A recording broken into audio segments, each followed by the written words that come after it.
ಪರಿವರ್ತನೆ. ಗುರುರ್ಬ್ರಹ್ಮ ಗುರುರ್ವಿಷ್ಣು ಗುರುರ್ದೇವೋ ಮಹೇಶ್ವರಃ ಗುರುರ್ ಸಾಕ್ಷಾತ್ ಪರಬ್ರಹ್ಮ ತಸ್ಮೈ ಶ್ರೀ ಗುರವೇ ನಮಃ. ಅಧ್ಯಾಯ 25. ಗಿರೀಶನ ಮತ್ತಷ್ಟು ನಸುನೋಟಗಳು. ಯಾವಾಗ ನಿಜವಾದ ಪ್ರತಿಭಾನ್ವಿತ ಈ ಜಗತ್ತಿನಲ್ಲಿ ಕಾಣಿಸಿಕೊಳ್ಳುವನೋ ಜೋನಾಥನ್ ಸ್ವಿಫ್ಟ್ ಬರೆಯುತ್ತಾನೆ. ಅದನ್ನು ಮಡ್ಡಿ ಮಂಕರೆಲ್ಲ ಒಂದಾಗಿ ಅವನ ವಿರುದ್ಧ ರಚಿಸಿಕೊಳ್ಳುವ ದುಷ್ಟಕೂಟದ ಹುನ್ನಾರದಲ್ಲಿ ಕಾಣಬಹುದು. ಗಿರೀಶ್ ವಿಚಾರವಾಗಿ ನಡೆದದ್ದು ಅಕ್ಷರಶಃ ಅದೇ. ಅವನ ಸ್ವಚ್ಛಂದ ಪ್ರವೃತ್ತಿಯ ಜೀವನ ಶೈಲಿಯನ್ನು ಪ್ರಶ್ನಿಸಿದವರು ಎಷ್ಟೋ ಮಂದಿ. ಅದಕ್ಕಾಗಿ ಅವನ ಮೇಲೆ ಭೌತಿಕ ಆಕ್ರಮಣವೇ ನಡೆಯಿತು. ಹಾಗಾಗಿ ಅವನ ಪ್ರತಿಭೆಯನ್ನು ತಪ್ಪಾಗಿ ಅರ್ಥೈಸಿಕೊಂಡಿದ್ದು ಮಾತ್ರವಲ್ಲ, ಅದನ್ನು ಅವಹೇಳನ ಮಾಡಿದ್ದೂ ಆಯಿತು. ಇದರ ಜೊತೆಗೆ ಅವನ ವೈಯಕ್ತಿಕ ಬದುಕಿನಲ್ಲಿ ಪ್ರೀತಿಪಾತ್ರರಾದವರ ಸಾವು ಮತ್ತು ಅದರಿಂದ ಅವನಲ್ಲಿ ದೇವರ ಅಸ್ತಿತ್ವವನ್ನು ಕುರಿತ ಅಪನಂಬಿಕೆ ಇತ್ಯಾದಿಗಳು ಅವನ ಬದುಕನ್ನು ಹಾಳುಗೆಡಹಿದವು. ಈ ಎಲ್ಲ ಕಷ್ಟ ಪರಂಪರೆಯ ಒತ್ತಡದಲ್ಲಿಯೂ ಅವನು ಸೋಲೊಪ್ಪಲಿಲ್ಲ. ಬದುಕಿನ ಪ್ರತಿಯೊಂದು ಘಟ್ಟದಲ್ಲಿಯೂ ಅವನು ವೀರನಂತೆ ಹೋರಾಡಿದನು. ಸಾರ್ವಜನಿಕರ ಟೀಕೆಗಳು ಅವನಿಗೆ ಶಾಂಪೇನ್ ಆಯಿತು.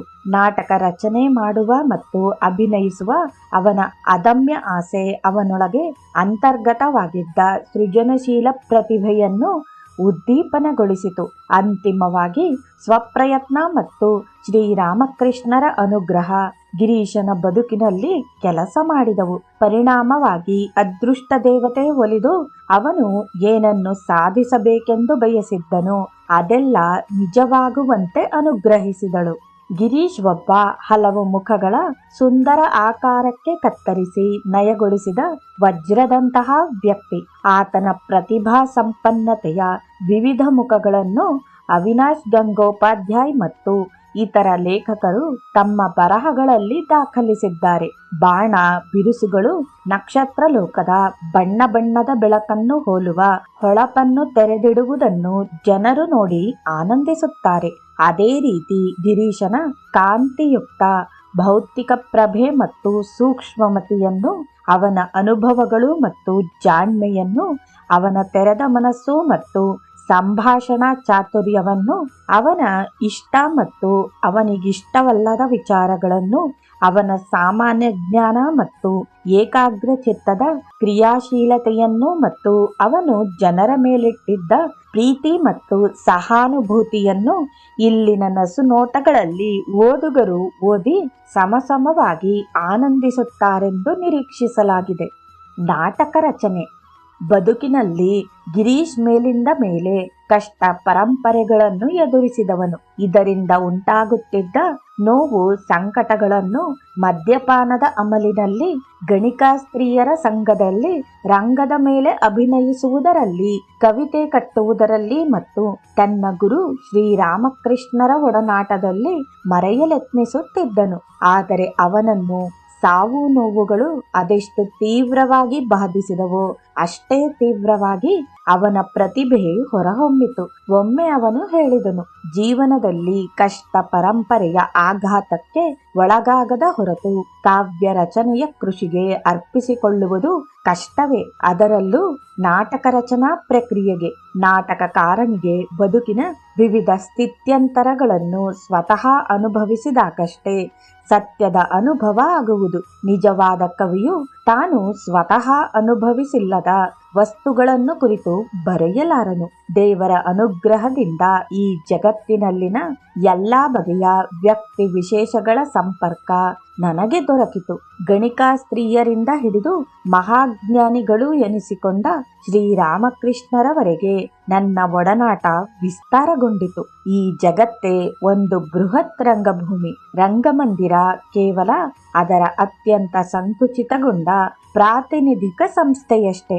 ಗಿರೀಶ್ ಆಗಾಗ ಹೇಳುತ್ತಿದ್ದನು, ಅತ್ಯಂತ ಶ್ರೇಷ್ಠ ದರ್ಜೆಯ ಕಲೆಯೆಂದರೆ ಗೋಪ್ಯ ಅಭಿವ್ಯಕ್ತಿಯನ್ನು ಯಾವುದು ಹೊಂದಿರುತ್ತದೋ ಅದು ನಿಜವಾದ ಕಲೆಯಾಗುತ್ತದೆ. ಕಲಾ ಪ್ರಕಾರಗಳಲ್ಲಿ ನಾಟಕ ರಚನೆ ಅತ್ಯಂತ ಕಷ್ಟವಾದುದು. ಇತಿಹಾಸ ಬರೆಯುವುದು ನಂತರದ ಕಷ್ಟದ ಕೆಲಸ. ಗಿರೀಶನ ದಾಯಾದಿ ದೇವೇಂದ್ರ ಬಸು ಅವನನ್ನು ಕೇಳಿದರು. ನಾಟಕ ರಚನೆಗೂ ಮುನ್ನ ಕೆಲವರು ನಾಟಕಕಾರರು ತಮ್ಮ ರಚನೆಯ ಇಡೀ ಕಥೆಯನ್ನು ಕಲ್ಪಿಸಿಕೊಳ್ಳುತ್ತಾರೆ. ಮತ್ತೆ ಕೆಲವರು ನಾಟಕದ ಪ್ರಮುಖ ಪಾತ್ರಗಳನ್ನಷ್ಟೇ ಮುಂದಿಟ್ಟುಕೊಳ್ಳುತ್ತಾರೆ. ನೀವು ಹೇಗೆ ಮಾಡುತ್ತೀರಿ? ಗಿರೀಶ್ ಉತ್ತರಿಸಿದನು. ಮೊದಲು ನಾನು ನಾಯಕ ಪಾತ್ರದ ಸೃಷ್ಟಿಗೆ ತೊಡಗಿ ನಂತರ ಆ ಪಾತ್ರದ ವಿಕಾಸಕ್ಕೆ ಸಂಬಂಧಪಟ್ಟಂತೆ ಘಟನೆಗಳನ್ನು ಸಂಯೋಜಿಸುತ್ತೇನೆ. ಪ್ರತಿಭೆ. ಗಿರೀಶ್ ಹೇಳಿದ್ದನು. ಪ್ರತಿಭೆ ಎನ್ನುವುದು ಹಲವರು ನಡೆದ ದಾರಿಯನ್ನೇ ಮತ್ತೆ ತುಳಿಯುವುದಲ್ಲ. ಈ ಹಿಂದೆ ಒಂದು ಹಡಗು ಇಂಗ್ಲೆಂಡ್ನಿಂದ ನಮ್ಮ ದೇಶ ಭಾರತಕ್ಕೆ ಆಫ್ರಿಕಾ ಖಂಡವನ್ನು ಬಳಸಿ ಸುತ್ತಿ ಬರಲು 6 ತಿಂಗಳ ಕಾಲವನ್ನು ತೆಗೆದುಕೊಳ್ಳುತ್ತಿತ್ತು. ಆದರೆ ಒಬ್ಬ ಪ್ರತಿಭಾನ್ವಿತ ಸೂಯಜ್ ಕಾಲುವೆಯನ್ನು ನಿರ್ಮಾಣ ಮಾಡಿ 6 ತಿಂಗಳ ಅವಧಿಯನ್ನು 6 ವಾರಗಳಿಗೆ ಇಳಿಸಿದನು. ಈಗ ತಂತ್ರಜ್ಞಾನ ಅಭಿವೃದ್ಧಿಗೊಂಡಿರುವುದರ ಪರಿಣಾಮವಾಗಿ ಒಂದು ಹಡಗು ಈ ಪ್ರಯಾಣಕ್ಕೆ ಕೇವಲ 3 ವಾರಗಳನ್ನು ತೆಗೆದುಕೊಳ್ಳುತ್ತದೆ. ಒಬ್ಬ ಕವಿ ಅಥವಾ ನಾಟಕಕಾರನು ಸರಳತೆಯನ್ನು ಮತ್ತು ಸತ್ಯವನ್ನು ಆರಾಧಿಸುತ್ತಾನೆ. ಒಬ್ಬ ನಿಜವಾದ ನಾಟಕಕಾರ ತನ್ನ ಭಾವನೆಗಳನ್ನು ಪ್ರೇಕ್ಷಕರಿಂದ ಮುಚ್ಚಿಡುವುದಿಲ್ಲ.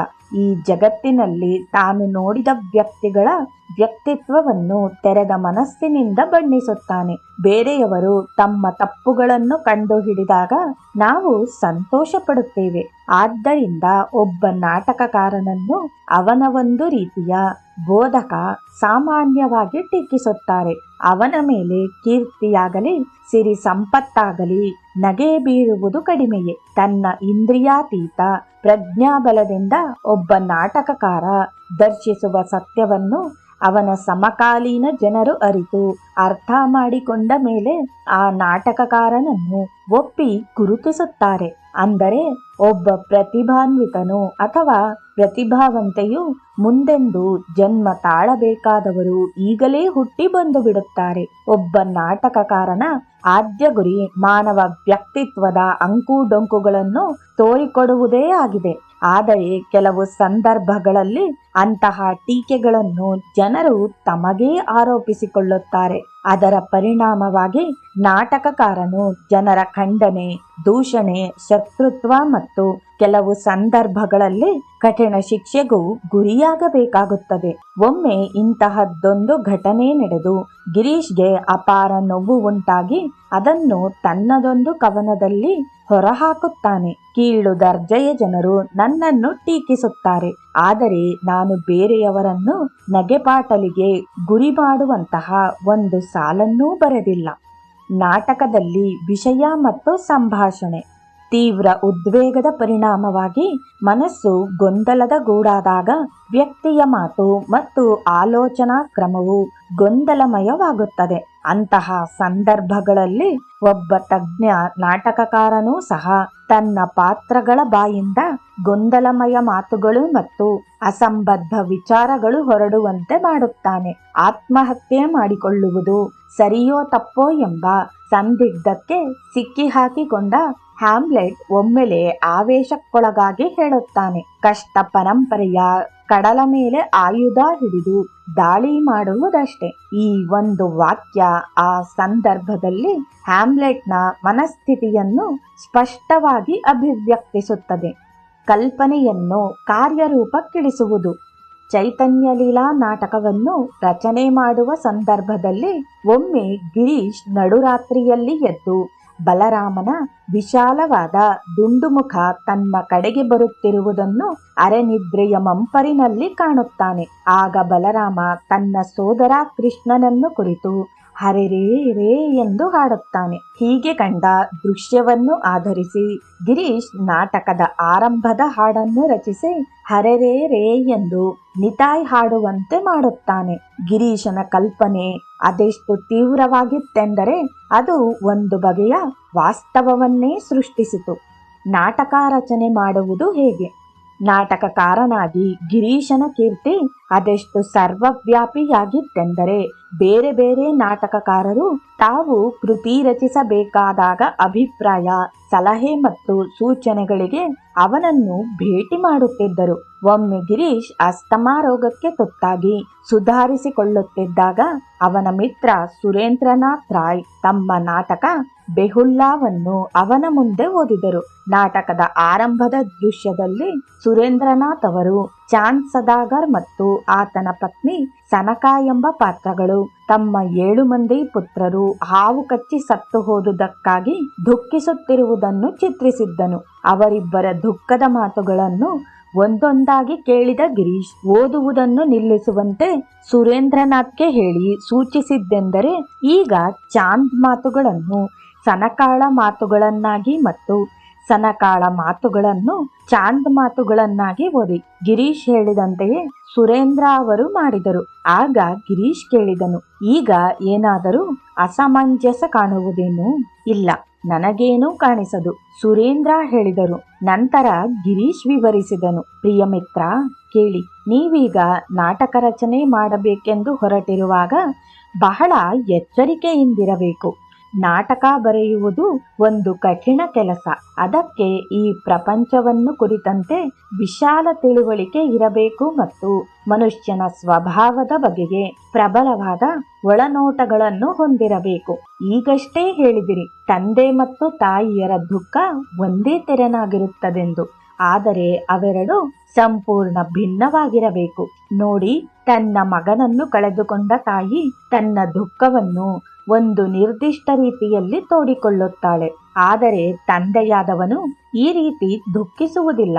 ಅವರಿಬ್ಬರು ದುಃಖಿಗಳೇ ಸರಿ, ಆದರೆ ಅವರು ತಮ್ಮ ದುಃಖವನ್ನು ತೋಡಿಕೊಳ್ಳುವ ಬಗೆ, ಮಾತುಗಳು, ಭಾಷೆ, ಅಂಗಾಭಿನಯ ಬೇರೆ ಬೇರೆಯೇ ಇರುತ್ತವೆ. ನಾಟಕಕಾರನು ಸದಾ ನೆನಪಿನಲ್ಲಿ ಇಟ್ಟುಕೊಳ್ಳಬೇಕು, ನಾಟಕವೆಂಬುದು ನಮ್ಮ ಲೌಕಿಕ ಬದುಕಿನ ಅನುಕರಣೆಯೇ ಆಗಿರುತ್ತದೆ ಎಂದು. ನನಗೆ ನಾನೇ ಪ್ರತಿಸ್ಪರ್ಧಿ. ಗಿರೀಶ್ಗೆ ಚಿಂತೆಗಿಟ್ಟುಕೊಳ್ಳುತ್ತಿದ್ದುದು ಯಾವಾಗ ಎಂದರೆ, ಅವನ ಹೊಸ ನಾಟಕವನ್ನು ಜನರು ಆದರದಿಂದ ಸ್ವೀಕರಿಸಿದಾಗ. ಅವನು ಹೇಳಿದ, ನಾನು ಯೋಚನೆ ಮಾಡುತ್ತಿದ್ದುದೆಂದರೆ ಹೇಗೆ ಹೊಸದೊಂದು ನಾಟಕವನ್ನು ಪ್ರೇಕ್ಷಕರ ಇನ್ನೂ ಹೆಚ್ಚಿನ ಪ್ರೀತಿಗೆ ಪಾತ್ರವಾಗುವಂತೆ ಬರೆಯುವುದು. ಅವನ ನಾಟಕವೊಂದು ಗಮನ ಸೆಳೆಯದೇ ಇದ್ದಾಗ ಅವನು ಮತ್ತೂ ಹೆಚ್ಚಿನ ಪ್ರಚೋದನೆಗೆ ಒಳಗಾಗುತ್ತಿದ್ದನು. ಆಗ ಅವನು, ಈ ಬಾರಿ ನಾನು ಏನೋ ಒಂದು ಹೊಸತನ್ನು ನಿರ್ಮಿಸುತ್ತೇನೆ. ನನ್ನ ಸಮಸ್ಯೆ ಎಂದರೆ ನನಗೆ ನಾನೇ ಪ್ರತಿಸ್ಪರ್ಧಿ. ನನ್ನನ್ನು ಹೊರತುಪಡಿಸಿದರೆ ಬಂಗಾಳಿ ರಂಗಭೂಮಿಯಲ್ಲಿ ತನ್ನ ಇಡೀ ಬದುಕನ್ನೇ ರಂಗಭೂಮಿಗೆ ಸಮರ್ಪಣೆ ಮಾಡಿರುವ ಮತ್ತು ಪ್ರೇಕ್ಷಕರಿಗೆ ತೃಪ್ತಿ ನೀಡಿ ಸಂತೋಷವನ್ನು ಉಂಟು ಮಾಡಬೇಕೆಂದು ಶಪಥ ಮಾಡಿರುವ ಮತ್ತೊಬ್ಬ ನಾಟಕಕಾರ ಅಲ್ಲವೇ ಅಲ್ಲ. ಪ್ರತಿ ಸಾರಿಯೂ ಇನ್ನೂ ಹೆಚ್ಚಿನ ಶ್ರಮವನ್ನು ಹಾಕಿ ರಚನೆ ಮಾಡಿ ನನ್ನನ್ನು ನಾನೇ ಪರಾಭವಗೊಳಿಸುತ್ತೇನೆ. ನಾನು ಯಾವಾಗಲೂ ನೂತನ ನಾಟಕವನ್ನು ಹೇಗೆ ಬರೆಯುತ್ತೇನೆಂದರೆ ಅದು ನನ್ನ ಹಿಂದಿನ ನಾಟಕಗಳನ್ನು ಮೀರಿಸುವಂತಿರಬೇಕು ಎನ್ನುತ್ತಿದ್ದನು. ಮಹಾಪ್ರತಿಭೆಯ ಗುಣವಿಶೇಷಗಳು. ಗಿರೀಶ್ ಹೇಳಿದನು, ಸಾಮಾನ್ಯರಿಗಿಂತ ಪ್ರತಿಭಾ ಸಂಪನ್ನನಾದವನು ಅಗಾಧ ನೆನಪಿನ ಶಕ್ತಿಯನ್ನು, ಕಲ್ಪನಾ ಲಹರಿಯನ್ನು ಮತ್ತು ಮನೋಬಲವನ್ನು ಹೊಂದಿರುತ್ತಾನೆ. ಆದರೆ ಅವನಿಗೆ ಈ ವರಗಳ ಮೇಲೆ ಸಂಪೂರ್ಣ ಹಿಡಿತವಿರಬೇಕು. ಅವನ ಕಲ್ಪನಾ ಶಕ್ತಿ ತನ್ನ ಹಿಡಿತವನ್ನು ಕಳೆದುಕೊಂಡುದೇ ಆದರೆ ಆ ವ್ಯಕ್ತಿ ಹುಚ್ಚನಾಗುತ್ತಾನೆ. ಹಾಗೆಯೇ ಅಗಾಧ ನೆನಪಿನ ಶಕ್ತಿಯೂ ಸಹ ಇರಬೇಕು ಮತ್ತು ಅದು ಕೃತಿ ರಚನೆಯ ಸಂದರ್ಭದಲ್ಲಿ ಹಳೆಯ ಅನುಭವಗಳನ್ನು ಒಂದೊಂದಾಗಿ ಹೆಕ್ಕಿ ತೆರೆದಿಡುತ್ತಾ ಹೋಗುತ್ತದೆ. ಉದಾಹರಣೆಗೆ, ಮಹಾಭಾರತ ಯುದ್ಧ ಸಮಯದಲ್ಲಿ ಆ ಮಹಾನಾಯಕ ಕರ್ಣನಿಗೆ ಯಾವ ಅಸ್ತ್ರವನ್ನು ಅರ್ಜುನನ ಮೇಲೆ ಪ್ರಯೋಗಿಸಬೇಕೆಂಬುದು ಮರೆತು ಹೋಗಿ ಅವನು ಹತ್ಯೆಗೊಳ್ಳುತ್ತಾನೆ. ಕೊನೆಯದಾಗಿ ನಾಟಕಕಾರನಿಗೆ ಮನೋಬಲದ ನಿರಂತರತೆ ಇಲ್ಲದೆ ಹೋದರೆ ಅವನ ಕಲ್ಪನಾ ಶಕ್ತಿ ನಿಷ್ಫಲವಾಗುತ್ತದೆ. ಸಾಹಸಿಯ ಮೇಲೆ ಪ್ರೀತಿ. ಗಿರೀಶ್ಗೆ ಶಕ್ತಿವಂತರು, ಹಠ ಸ್ವಭಾವದವರು ಮತ್ತು ಸಾಹಸಿ ಗುಣದ ಹುಡುಗರನ್ನು ಕುರಿತಂತೆ ಬಹಳ ಭರವಸೆ. ಅವನು ಅಭಿಪ್ರಾಯಪಟ್ಟನು. ಈ ಬಗೆಯ ಸಾಹಸಿ ಬಾಲಕರನ್ನು ತಯಾರು ಮಾಡಿ ಮಾರ್ಗದರ್ಶನ ನೀಡುವುದೇ ಆದರೆ ಅವರು ಒಳ್ಳೆ ನಡೆನುಡಿಯ ವಿನಯವಂತ ಬಾಲಕರಿಗಿಂತ ಹೆಚ್ಚಿನ ಸಾಧನೆ ಮಾಡಬಲ್ಲರು. ಸಮಾಜದಲ್ಲಿ ಏನೇ ಗಲಭೆ ನಡೆದರೂ ಈ ಮಂದಿಯೇ ಅಲ್ಲಿ ಮೊದಲು ಕಾಣಿಸಿಕೊಳ್ಳುವುದು. ಬಡವರ ಅಥವಾ ಅಸಹಾಯಕರ ಮನೆಗಳಲ್ಲಿ ಯಾರಾದರೂ ತೀರಿಕೊಂಡರೆ ಆ ಹುಡುಗರೇ ಮುಂದೆ ನಿಂತು ಸಂಸ್ಕಾರ ಇತ್ಯಾದಿಗಳನ್ನು ಮಾಡುವವರು. ಇಂಥವರಲ್ಲಿಯೇ ನಿಜವಾದ ಪುರುಷ ಲಕ್ಷಣಗಳನ್ನು ಕಾಣುವುದು. ಸರಳ ಭಾಷೆ. ಒಮ್ಮೆ ಬಂಗಾಳದ ಪ್ರಸಿದ್ಧ ವಿದ್ವಾಂಸರಾದ ಪಂಡಿತ್ ಮೋಕ್ಷದಾಚರಣ್ ಸಮಾಧ್ಯಾಯಿಯವರು ಗಿರೀಶ್ನನ್ನು ನೋಡಲು ಅವನ ಮನೆಗೆ ಬಂದರು.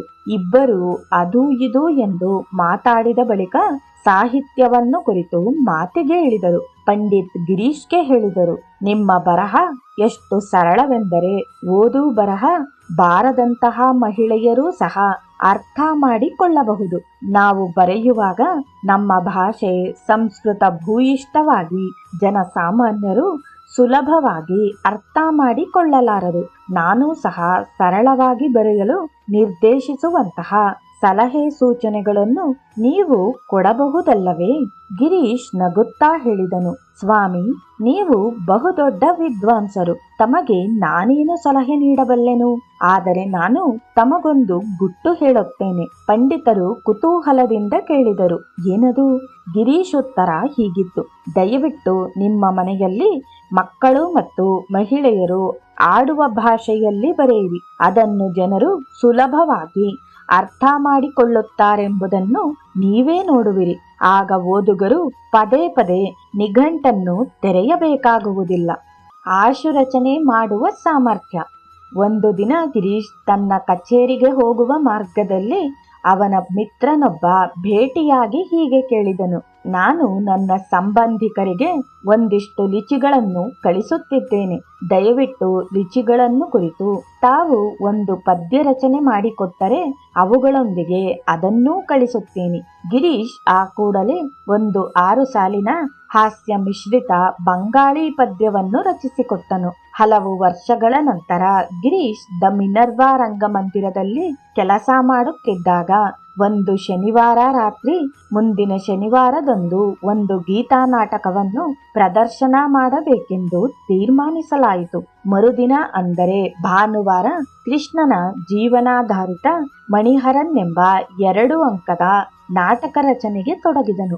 ಆ ರಾತ್ರಿ ನಾಟಕ ಮಂದಿರದಲ್ಲಿ ಪ್ರಫುಲ್ಲ ನಾಟಕ ಪ್ರದರ್ಶನವಾಗಲಿದ್ದು ಅದರಲ್ಲಿ ಗಿರೀಶ್ ಯೋಗೀಶನ ಪಾತ್ರ ಮಾಡಲಿದ್ದನು.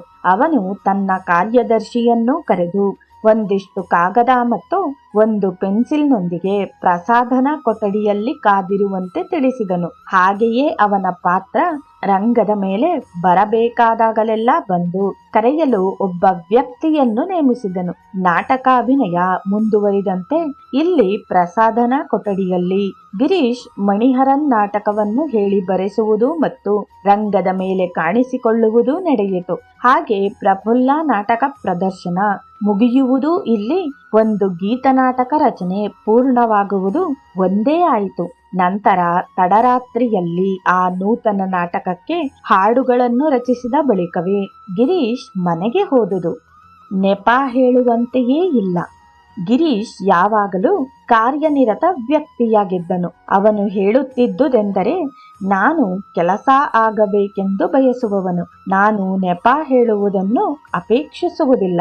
ಯಾರಾದರೂ ಗಂಡಸರಾಗಲಿ ಅಥವಾ ಸ್ತ್ರೀಯರಾಗಲಿ ನೆಪ ಮುಂದಿಟ್ಟರೆ ಅವನಿಗೆ ತಡೆದುಕೊಳ್ಳಲಾಗುತ್ತಿರಲಿಲ್ಲ. ಹೊಸದೊಂದು ನಾಟಕ ಆರಂಭವಾಗುವ ಮುನ್ನ ಪಾತ್ರಧಾರಿಗಳಿಗೆ ಮತ್ತು ನಿರ್ವಾಹಕರಿಗೆ ಅವರವರ ಜವಾಬ್ದಾರಿಗಳನ್ನು ಕುರಿತ ಪಟ್ಟಿಗಳನ್ನು ನೀಡುತ್ತಿದ್ದನು. ಹಾಗೆ ಯಾರಾದರೂ ನಿಗದಿತ ಸಮಯಕ್ಕೆ ಹಾಜರಾಗದಿದ್ದರೆ ಅಥವಾ ಕಷ್ಟವನ್ನು ಹೇಳಿಕೊಂಡು ತನ್ನ ನಿರ್ದೇಶನವನ್ನು ಪಾಲಿಸದಿದ್ದರೆ ಅವನು ಹೇಳುತ್ತಿದ್ದ, ನಿಮ್ಮ ನೆಪ ಅದ್ಭುತವಾದುದೇನೋ ಸರಿ, ಆದರೆ ನೆನಪಿಟ್ಟುಕೊಳ್ಳಿ, ಹೀಗೆ ನೀವು ತಪ್ಪಿಸಿಕೊಂಡರೂ ಕಂಪನಿಯು ತನಗಾಗುವ ನಷ್ಟವನ್ನು ಸಹಿಸಬಲ್ಲದು. ಕವಿ ಮತ್ತು ವರ್ಣಚಿತ್ರ ಕಲಾವಿದ. ಗಿರೀಶ್ ಹೇಳಿದನು. ಕವಿಯೂ ಸಹ ವರ್ಣಚಿತ್ರ ಕಲಾಕಾರನಂತೆ ಚಿತ್ರರಚನೆ ಮಾಡುವವನೇ. ನನ್ನ ಬರಹಗಳಲ್ಲಿ ನಾನು ವ್ಯಕ್ತಿಗಳ ನೈಜ ಚಿತ್ರಗಳನ್ನು, ಸ್ಥಳಗಳನ್ನು ಮತ್ತು ಸಂದರ್ಭ ಸನ್ನಿವೇಶಗಳನ್ನು ತರಲು ಪ್ರಯತ್ನಿಸುತ್ತಿದ್ದೇನೆ. ಮತ್ತೆ ದೊರಕಿದ ಸ್ವರ್ಗ. ಗಿರೀಶ್ ಹೇಳಿದನು. ಬಹಳಷ್ಟು ಜನ ಜಾನ್ ಮಿಲ್ಟನ್ನ ಮಹಾಕಾವ್ಯ ಪ್ಯಾರಡೈಸ್ ಲಾಸ್ಟ್ ಕೃತಿಯನ್ನು ಇಷ್ಟಪಡುತ್ತಾರೆಯೇ ವಿನಃ ಅವನ ಪ್ಯಾರಡೈಸ್ ರೀಗೈನ್ಡ್ ಕೃತಿಯನ್ನು ಗಮನಿಸುವುದಿಲ್ಲ. ಆದರೆ ನಾನು ಎರಡನೆಯ ಕೃತಿಗೆ ಆಭಾರಿಯಾಗಿದ್ದೇನೆ. ನಾನು ಒಂದು ಪಕ್ಷ ಪ್ಯಾರಡೈಸ್ ರೀಗೈನ್ಡ್ ಕಾವ್ಯವನ್ನು ಓದದೇ ಇದ್ದರೆ ನನ್ನ ಚೈತನ್ಯ ಲೀಲಾ ನಾಟಕವನ್ನು ಅದು ಈಗ ಇರುವಂತೆ ಬರೆಯಲಾಗುತ್ತಿರಲಿಲ್ಲವೇನೋ. ಚೈತನ್ಯ ಲೀಲಾ ನಾಟಕವನ್ನು ಶ್ರೀರಾಮಕೃಷ್ಣರ ಭೇಟಿಗೆ ಮುನ್ನವೇ ಗಿರೀಶ್ ಬರೆದದ್ದು ಮತ್ತು ಹಾಗೆ ಶ್ರೀರಾಮಕೃಷ್ಣರು ವೀಕ್ಷಿಸಿದ ಅವನ ಪ್ರಥಮ ನಾಟಕವೂ ಅದು ಹೌದು. ಇಂಗ್ಲಿಷ್ ಮತ್ತು ಫ್ರೆಂಚ್ ಕಾದಂಬರಿಕಾರನನ್ನು ಕುರಿತು. ಒಮ್ಮೆ ಗಿರೀಶ್ ಯಾರೋ ಒಬ್ಬರಿಗೆ ಈ ರೀತಿ ಬೋಧನೆ ಮಾಡಿದ.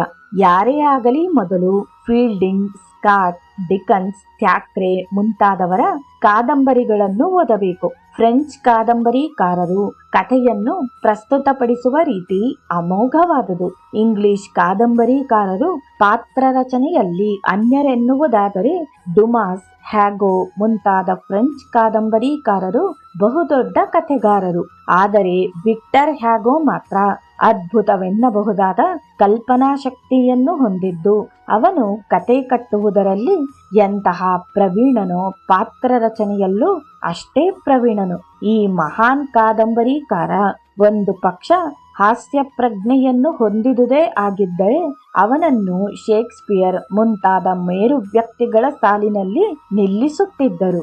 ಹಿಂದೂ ಧಾರ್ಮಿಕ ಗ್ರಂಥಗಳ ಕರ್ತೃಗಳ ಮೇಲೆ ಗೌರವ.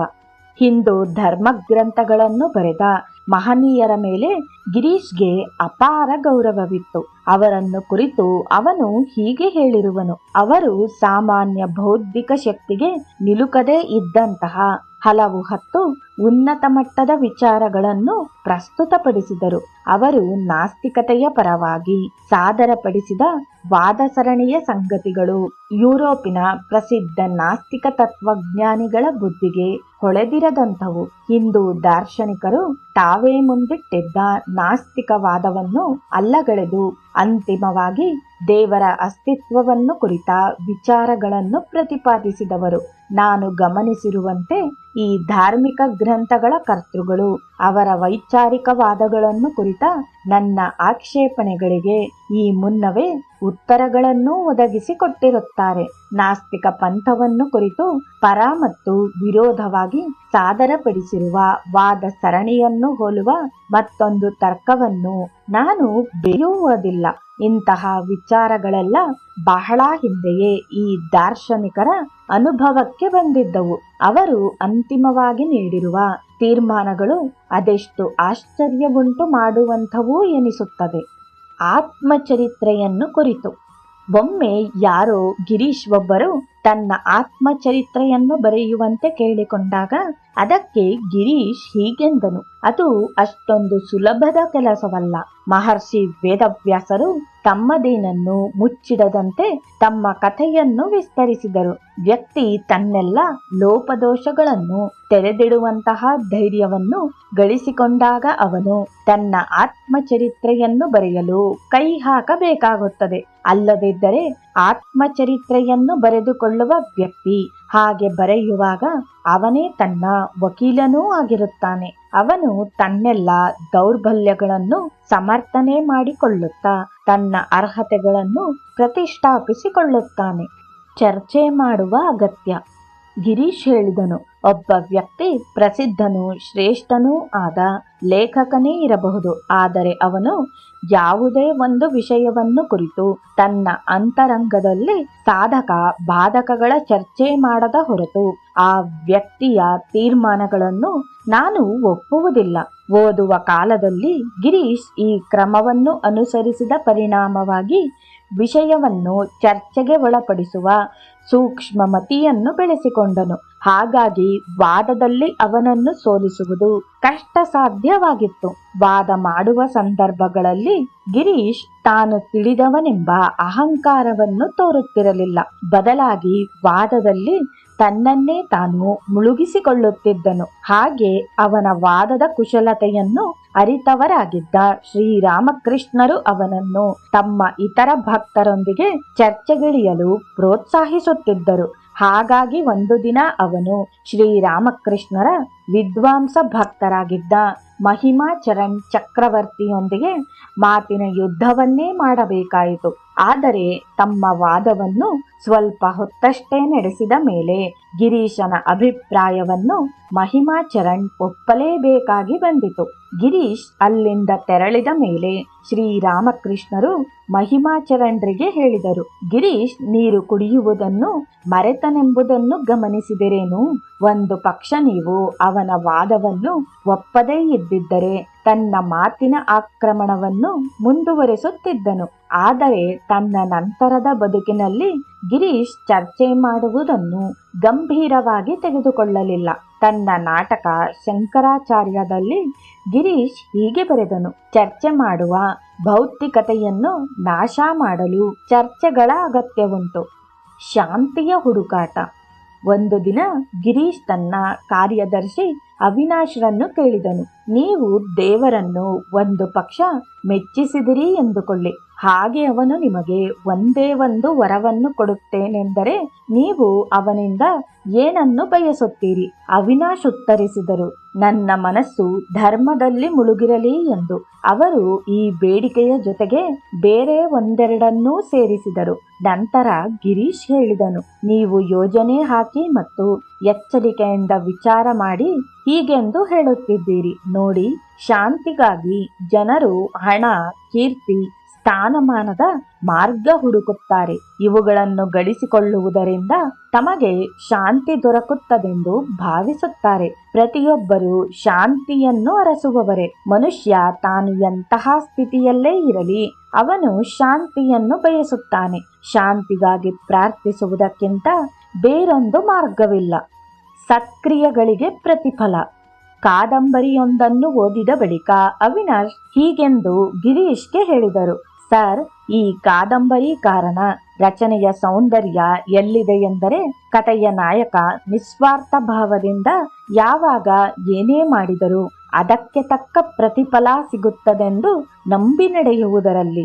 ಲೇಖಕರು ಬಹಳ ಜಾಣ್ಮೆಯಿಂದ ಒಳ್ಳೆಯ ಕಾರ್ಯಗಳಲ್ಲಿ ತೊಡಗುವಂತೆ ಜನರನ್ನು ಪ್ರೇರೇಪಿಸುತ್ತಿದ್ದಾರೆ. ಅದಕ್ಕೆ ಗಿರೀಶ್ ವಿಚಲಿತನಾಗದೆ ಹೇಳಿದನು, ಒಬ್ಬ ಲೇಖಕ ಒಳ್ಳೆಯ ಕೆಲಸಗಳನ್ನು ಮಾಡಿದರೆ ಒಳ್ಳೆಯ ಫಲ ಸಿಗುತ್ತದೆಂದು ಓದುಗರಿಗೆ ಆಸೆ ಹುಟ್ಟಿಸುವುದು ಸರಿಯಾದ ಕ್ರಮವೆಂದು ನನಗೆ ಅನ್ನಿಸುವುದಿಲ್ಲ. ಆದರೆ ವಾಸ್ತವ ಪ್ರಪಂಚದಲ್ಲಿ ಒಳ್ಳೆಯ ಕೆಲಸ ಮಾಡುವವರಿಗೆ ಪ್ರತಿಫಲ ದೊರಕುವುದು ಸಾಧ್ಯವೇ ಇದ್ದರೂ ಅನೇಕರಿಗೆ ಈ ಜನ್ಮದಲ್ಲಿ ಅಂತಹ ಫಲ ಸಿಗುವುದಿಲ್ಲ. ಒಬ್ಬ ಸಮರ್ಥ ಲೇಖಕ ಈ ಸಂಗತಿಯನ್ನು ಇತಿಮಿತಿಯ ಆದರ್ಶವನ್ನಾಗಿ ಮಾಡಿ ಜನರ ಮುಂದೆ ಇಡಬೇಕಾಗುತ್ತದೆ. ಒಳ್ಳೆಯ ಕಾರ್ಯದಲ್ಲಿ ನಿರತರಾಗುವುದು ಒಳ್ಳೆಯದನ್ನು ಮಾಡಬೇಕೆಂಬುದಾಗಿ ಅಷ್ಟೇ, ಆದರೆ ಒಳ್ಳೆಯ ಪ್ರತಿಫಲ ನಿರೀಕ್ಷಿಸುವುದಕ್ಕಲ್ಲ. ಈ ಜಗತ್ತಿನಲ್ಲಿ ಅನೇಕರು ತಾವು ಗೈದ ಒಳ್ಳೆಯ ಕೆಲಸಕ್ಕೆ ಒಳ್ಳೆಯ ಫಲ ದೊರಕಬೇಕೆಂದು ನಿರೀಕ್ಷೆ ಇಟ್ಟುಕೊಂಡಿರುತ್ತಾರೆ. ಹಾಗೆ ಒಂದು ಪಕ್ಷ ಅವರಿಗೆ ಪ್ರತಿಫಲ ದೊರೆಯದಿದ್ದರೆ ಒಳ್ಳೆಯದನ್ನು ಮಾಡುವುದರಲ್ಲಿ ಆಸಕ್ತಿಯನ್ನು ಕಳೆದುಕೊಳ್ಳುತ್ತಾರೆ. ನೀವು ಈಗ ತಾನೇ ಉದಾಹರಿಸಿದ ಬರಹ ಅಂತಹ ಜನರಲ್ಲಿ ಸುಳ್ಳು ನಿರೀಕ್ಷೆಗಳನ್ನು ಹುಟ್ಟುಹಾಕುತ್ತದೆ. ಆದರೆ ಅವರ ಬದುಕಿನಲ್ಲಿ ಕಾರ್ಯತಃ ಇಂಥದ್ದು ಘಟಿಸುವುದಿಲ್ಲ ಎಂದು ಅನ್ನಿಸಿದಾಗ ಧರ್ಮದ ಬಗೆಗೂ ಅವರಿಲ್ಲದ ನಂಬಿಕೆ ಹೊರಟು ಹೋಗುತ್ತದೆ. ಚಿತ್ತಸ್ಥೈರ್ಯ. ಮತ್ತೊಂದು ದಿವಸ ಅವಿನಾಶ್ರನ್ನು ಗಿರೀಶ್ ಕೇಳಿದರು, ನೀವು ಹಳ್ಳಿಯೊಂದರಲ್ಲಿ ವಾಸವಿದ್ದೀರಿ ಎಂದುಕೊಳ್ಳಿ. ನಿಮ್ಮನ್ನು ದರೋಡೆಕೋರರು ದೊಣ್ಣೆಗಳಿಂದ ಹೊಡೆಯುತ್ತಾರೆಂದುಕೊಳ್ಳಿ. ಆಗ ನೀವೇನು ಮಾಡುತ್ತೀರಿ? ಇದಕ್ಕೆ ಅವಿನಾಶ್ ಉತ್ತರ ಹೇಳದಿದ್ದಾಗ ಗಿರೀಶ್ ಹೀಗೆಂದನು, ನೋಡಿ, ಇಂತಹ ಸಂದರ್ಭಗಳಲ್ಲಿ ಬಹಳಷ್ಟು ಜನರು ಅಲ್ಲಿಂದ ಪಲಾಯನ ಮಾಡುತ್ತಾರೆ. ಹಾಗೆ ಮಾಡುವುದೇ ಆದರೆ ದರೋಡೆಕೋರರು ಅವರನ್ನು ಚೆನ್ನಾಗಿಯೇ ಥಳಿಸುತ್ತಾರೆ. ಆದರೆ ಅಂತಹ ಅಪಾಯಕಾರಿ ಸನ್ನಿವೇಶಕ್ಕೆ ಸಿಕ್ಕಿಕೊಂಡಾಗ ದರೋಡೆಕೋರ ದೊಣ್ಣೆಯನ್ನು ಮೇಲೆತ್ತುತ್ತಾನೆ. ಆದರೆ ನಾವು ದರೋಡೆಕೋರನ ಸನಿಹಕ್ಕೆ ನುಗ್ಗಿ ಅವನ ಸೊಂಟವನ್ನು ಬಳಸಿ ಭದ್ರವಾಗಿ ಹಿಡಿದುಕೊಳ್ಳಬೇಕು ಮತ್ತು ನಮ್ಮ ತಲೆಯನ್ನು ಅವನ ಹೊಟ್ಟೆಗೆ ಅದುಮಿ ತಳ್ಳಬೇಕು. ನಂತರ ಬಗ್ಗಿ ನೆಲದ ಒಂದು ಹಿಡಿ ಮಣ್ಣನ್ನು ಎತ್ತಿಕೊಂಡು ದರೋಡೆಕೋರನ ಕಣ್ಣುಗಳಿಗೆ ಎರಚಬೇಕು. ಆಗ ನಾವು ದರೋಡೆಕೋರರಿಂದ ತಪ್ಪಿಸಿಕೊಂಡು ಓಡಿ ಹೋಗಲು ಅನುಕೂಲವಾಗುತ್ತದೆ. ಕಾಲದ ಬೆಲೆ. ಬೇರೆಯವರ ಸಮಯವನ್ನು ದುರುಪಯೋಗಪಡಿಸಿಕೊಳ್ಳುವುದನ್ನು ಗಿರೀಶ್ ಸಹಿಸುತ್ತಿರಲಿಲ್ಲ. ಉದಾಹರಣೆಗೆ, ಗಿರೀಶ್ ತನ್ನ ಮನೆಗೆ ಸಾಲಗಾರ ಬಂದರೆ ತನ್ನ ಹಣದ ಪೆಟ್ಟಿಗೆಯನ್ನು ತೆರೆದು ಕೊಡಬೇಕಿದ್ದ ಹಣವನ್ನು ಕೊಟ್ಟು ಬಿಡುತ್ತಿದ್ದನು. ನಂತರ ಅವನು ತನ್ನ ಸೇವಕನಿಗೆ ಸಾಲಗಾರನು ಧೂಮಪಾನ ಮಾಡಲಿದ್ದರೆ ಅದನ್ನು ಒದಗಿಸುವಂತೆ ಹೇಳುತ್ತಿದ್ದನು. ಒಂದು ಪಕ್ಷ ಆ ದಿನ ತನ್ನಲ್ಲಿ ಕೊಡಲು ಹಣವಿಲ್ಲದಿದ್ದರೆ ಸಾಲಗಾರನಿಗೆ ಇಂಥ ನಿರ್ದಿಷ್ಟ ದಿವಸ ನಿರ್ದಿಷ್ಟ ಸಮಯಕ್ಕೆ ಬರುವಂತೆ ಹೇಳುತ್ತಿದ್ದನು.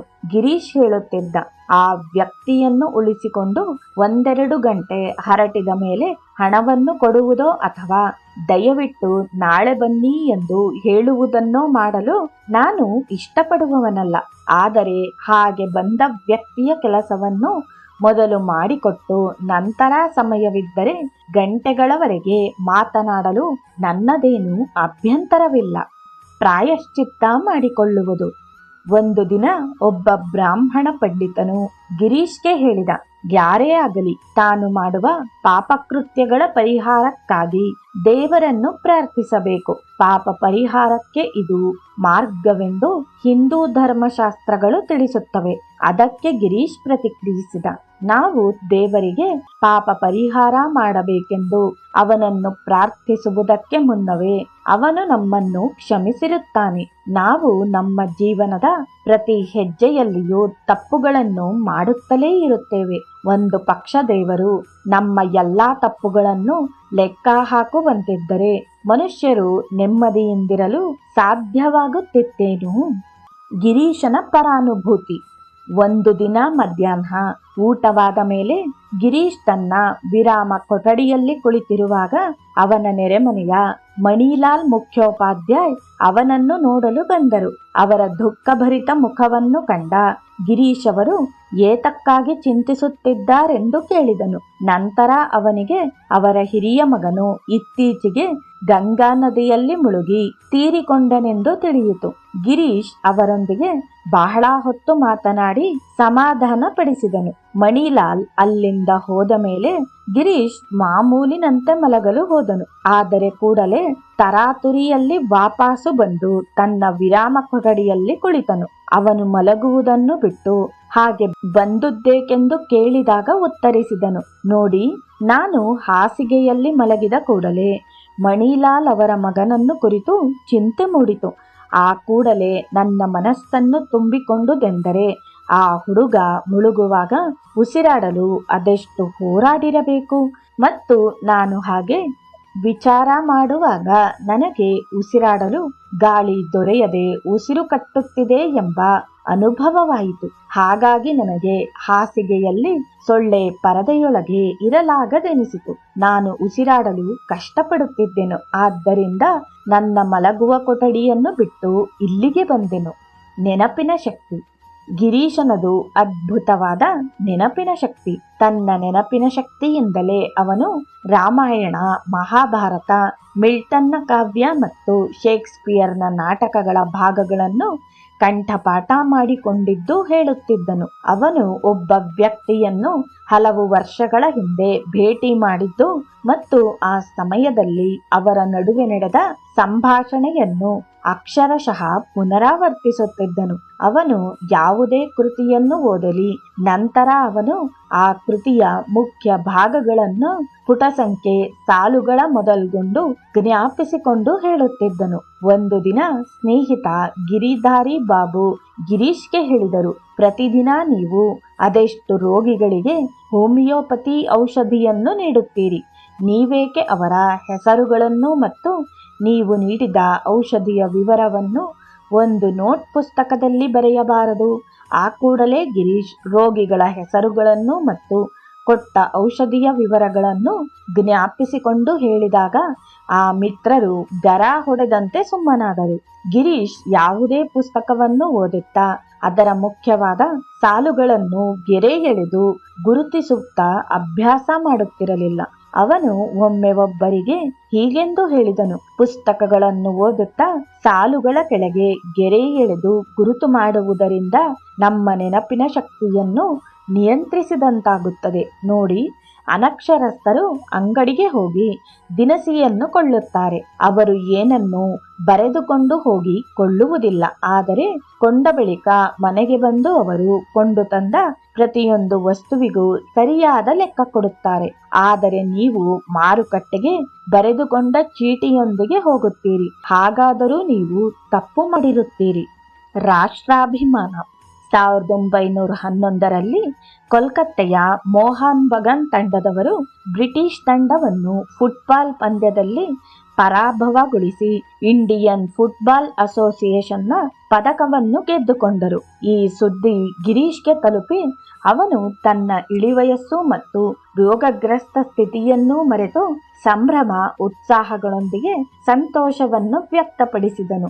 ಇಷ್ಟೊಂದು ಸಂತೋಷ ಪಡಲು ಕಾರಣ ಕೇಳಿದುದಕ್ಕೆ ಗಿರೀಶ್ ಉತ್ತರಿಸಿದನು: ಈ ಹಿಂದೆ ದೈಹಿಕ ಸಾಮರ್ಥ್ಯದ ವಿಚಾರವಾಗಿ ಬಂಗಾಳದ ತರುಣರು ಬ್ರಿಟಿಷ್ ತರುಣರ ಜೊತೆ ಸ್ಪರ್ಧಿಸಬಲ್ಲರೆಂದು ಕಲ್ಪಿಸಿಕೊಳ್ಳುವುದೂ ಸಾಧ್ಯವಿರಲಿಲ್ಲ. ಆದರೆ ಈಗ ನಮ್ಮ ಹುಡುಗರು ಬ್ರಿಟಿಷ್ ಸೈನಿಕರನ್ನು ಪರಾಭವಗೊಳಿಸಿದ್ದಾರೆ. ಈ ಒಂದು ಘಟನೆ ನಮ್ಮಲ್ಲಿ ಭರವಸೆಯ ಕಿಡಿಯನ್ನು ಹೊತ್ತಿಸಿ ಮುಂದೊಂದು ದಿನ ದೈಹಿಕ ಸಾಮರ್ಥ್ಯದಿಂದ ಬ್ರಿಟಿಷರನ್ನು ಸೋಲಿಸಬಹುದೆಂದು ನಿರೀಕ್ಷಿಸಬಹುದು. ಇದು ಸುಲಭದ ಕೆಲಸವೇನಲ್ಲ. ಈ ಒಂದು ಜಯದ ಮೂಲಕ ಇಂಡಿಯನ್ ಫುಟ್ಬಾಲ್ ಅಸೋಸಿಯೇಷನ್ನ ಪದಕ ಗೆದ್ದಿರುವುದು ಬಂಗಾಳಿ ಕುಲಕೋಟಿಯನ್ನು 10 ವರ್ಷ ಮುಂದಕ್ಕೆ ಇಟ್ಟಂತಾಗಿದೆ. ಆಹಾರ ಸೇವನೆ ಮತ್ತು ನಿದ್ರೆಯ ವಿಚಾರ. ತನ್ನ ಜೀವನ ಶೈಲಿಯನ್ನು ಕುರಿತಂತೆ ಗಿರೀಶ್ ನೇರ ನಡೆಯುವನು.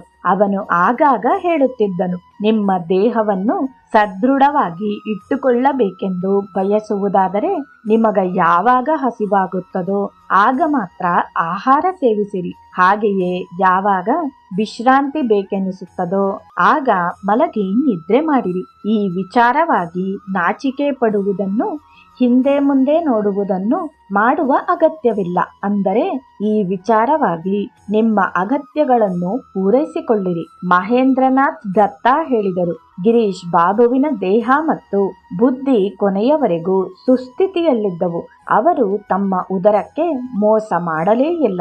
ತಮ್ಮ ವಿಶ್ರಾಂತಿ ಕೊಠಡಿಯಲ್ಲಿ ಕುಳಿತು ಮಾತನಾಡುವಾಗ ಅವರು ಇದ್ದಕ್ಕಿದ್ದಂತೆ ಹೇಳುತ್ತಿದ್ದರು: ದಯವಿಟ್ಟು ಸ್ವಲ್ಪ ನಿಧಾನಿಸಿ, ಏನಾದರೂ ಒಂದಿಷ್ಟು ತಿನ್ನುತ್ತೇನೆ. ಹಾಗೆ ಅವರು ತಮ್ಮ ಸೇವಕ ಈಶಾನ್ನನ್ನು ಕರೆದು ಏನಾದರೂ ಉಪಹಾರ ತರುವಂತೆ ಹೇಳುತ್ತಿದ್ದರು. ಹಾಗೆ ಉಪಹಾರ ಬಂದ ಕೂಡಲೇ ಎಲ್ಲರ ಮುಂದೆ ಕುಳಿತಿರುವಂತೆಯೇ ತಿನ್ನುತ್ತಿದ್ದರು. ಇದಾದ ಸ್ವಲ್ಪ ಸಮಯದ ಬಳಿಕ ಅವರು ಹೇಳುತ್ತಿದ್ದರು: ನಾನೊಂದಿಷ್ಟು ವಿಶ್ರಾಂತಿಯನ್ನು ತೆಗೆದುಕೊಳ್ಳುತ್ತೇನೆ. ಹೀಗೆಂದು ಹೇಳುತ್ತಾ ಹಾಗೆಯೇ ದಿಂಬಿನ ಮೇಲೆ ಒರಗುತ್ತಿದ್ದರು. ಮತ್ತೆ 15 ನಿಮಿಷಗಳ ವಿಶ್ರಾಂತಿಯ ಬಳಿಕ ಎದ್ದು ಕುಳಿತು ಮತ್ತೆ ಮಾತಿಗೆ ತೊಡಗುತ್ತಿದ್ದರು.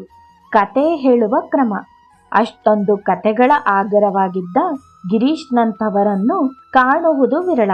ಗಿರೀಶ್ ತಾನು ರಂಗದ ಮೇಲೆ ಅಭಿನಯಕ್ಕೆ ತಂದ ಕಥೆಗಳಲ್ಲಿ ಅವನೇ ಸ್ವತಃ ಅಭಿನಯದ ಮೂಲಕ ಶೋಕ, ಹರ್ಷ ಮತ್ತು ಕೋಪ ಮುಂತಾದ ರಸಗಳನ್ನು ಪ್ರದರ್ಶಿಸಿದಾಗ ಪ್ರೇಕ್ಷಕರೂ ಸಹ ಅದೇ ಶೋಕ, ಹರ್ಷ ಮತ್ತು ಕೋಪಗಳ ರಸಾನುಭವ ಪಡೆಯುತ್ತಿದ್ದರು. ಆದರೆ ಗಿರೀಶ್ಗೆ ಮಾತ್ರ ಈ ರಸಾನುಭವಗಳು ಅಭಿವ್ಯಕ್ತಿಯಷ್ಟೇ. ಅವುಗಳನ್ನು ಅವನು ಅನುಭವಿಸುತ್ತಿರಲಿಲ್ಲ. ಅವನು ಹೇಳಿದನು: ನಟನಾದವನು ತಾನು ರಂಗದ ಮೇಲೆ ಏನು ಹೇಳಬೇಕಾಗುತ್ತದೋ ಅದರ ಪ್ರಭಾವದಿಂದ ಮುಕ್ತವಾಗಿರಬೇಕು. ಒಂದು ಪಕ್ಷ ಅದು ವೈಯಕ್ತಿಕವಾದರೆ ಕಥಾವಸ್ತು ಹಾಳಾಗುವ ಸಂಭವವಿರುತ್ತದೆ. ಕಥೆ ಹೇಳುವ ಅಥವಾ ಬರೆಯುವ ಬಗೆಗೆ ಒಂದು ಗುಟ್ಟು ಇದೆ. ಕಥೆಗಾರ ತಾನು ಹೇಳಲಿರುವ ಕಥೆಯ ವಸ್ತು ಮತ್ತು ಸೂಕ್ಷ್ಮಗಳನ್ನು ಗಮನಿಸಿರಬೇಕಾಗುತ್ತದೆ. ನಂತರ ಕಥೆಯನ್ನು ನಿಧಾನವಾಗಿ ಹೇಳಬೇಕು. ಅಂದರೆ ಆ ಕಥೆಯ ಘಟನೆಗಳನ್ನು ತನ್ನ ಮನಃಪಟಲದ ಮೇಲೆ ಕಾಣುತ್ತಿರಬೇಕು. ಒಂದು ಪಕ್ಷ ಕಥೆಗಾರ ಭಾವಾವೇಶಕ್ಕೆ ಒಳಗಾದರೆ ಕಥೆಯ ವಸ್ತುವನ್ನು ಸಮರ್ಪಕವಾಗಿ ಪ್ರಸ್ತುತಪಡಿಸಲಾಗುವುದಿಲ್ಲ. ಗಿರೀಶ್ ತನ್ನ ಅಭಿವ್ಯಕ್ತ ಶಕ್ತಿಯನ್ನು ಪರಿಪೂರ್ಣವಾಗಿ ಬೆಳೆಸಿಕೊಂಡಿದ್ದನು. ಅದು ಬರಹದ ಮಾಧ್ಯಮವಿರಲಿ, ಮಾತುಗಳ ಮಾಧ್ಯಮವಿರಲಿ, ಅಭಿನಯವಿರಲಿ ಅಥವಾ ಮತ್ತೆ ಯಾವುದೇ ಮಾಧ್ಯಮವಿರಲಿ, ಅವನು ಹಾಸ್ಯ ಪ್ರಧಾನ ಪ್ರಸಂಗಗಳನ್ನು ಹೇಳತೊಡಗಿದರೆ ಶ್ರೋತೃಗಳು ನೆಲದ ಮೇಲೆ ಬಿದ್ದು ಹೊರಳಾಡುತ್ತಾ ನಗುತ್ತಿದ್ದರು.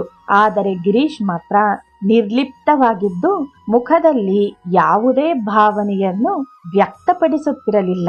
ಅವನಿಗೆ ತನ್ನ ಬುದ್ಧಿಯನ್ನು ಎರಡಾಗಿ ವಿಂಗಡಿಸಿಕೊಳ್ಳುವ ಶಕ್ತಿಯಿತ್ತು. ಜೀವನ ಪ್ರೀತಿ. ಗಿರೀಶ್ ಹೇಳಿದನು, ನನಗೆ ತೃಪ್ತಿ, ಸಂತೋಷ ಮತ್ತು ಆನಂದವನ್ನು ನೀಡದ ಯಾವುದೇ ಕೆಲಸವನ್ನೂ ನಾನು ಮಾಡಲಿಲ್ಲ. ದೇವರ ಹುಡುಕಾಟದಲ್ಲಿಯೂ ಸಹ ನನಗೆ ಆನಂದ ದೊರಕದೇ ಇದ್ದಿದ್ದರೆ ಅಥವಾ ಶ್ರೀರಾಮಕೃಷ್ಣರ ಸಾಹಚರ್ಯ ನನಗೆ ಸುಖ ಸಂತೋಷಗಳನ್ನು ನೀಡದೇ ಇದ್ದಿದ್ದರೆ ನಾನು ಅವರ ದಿಕ್ಕಿಗೂ ನೋಡುತ್ತಲೇ ಇರಲಿಲ್ಲ. ಜೈ ಶ್ರೀರಾಮಕೃಷ್ಣ.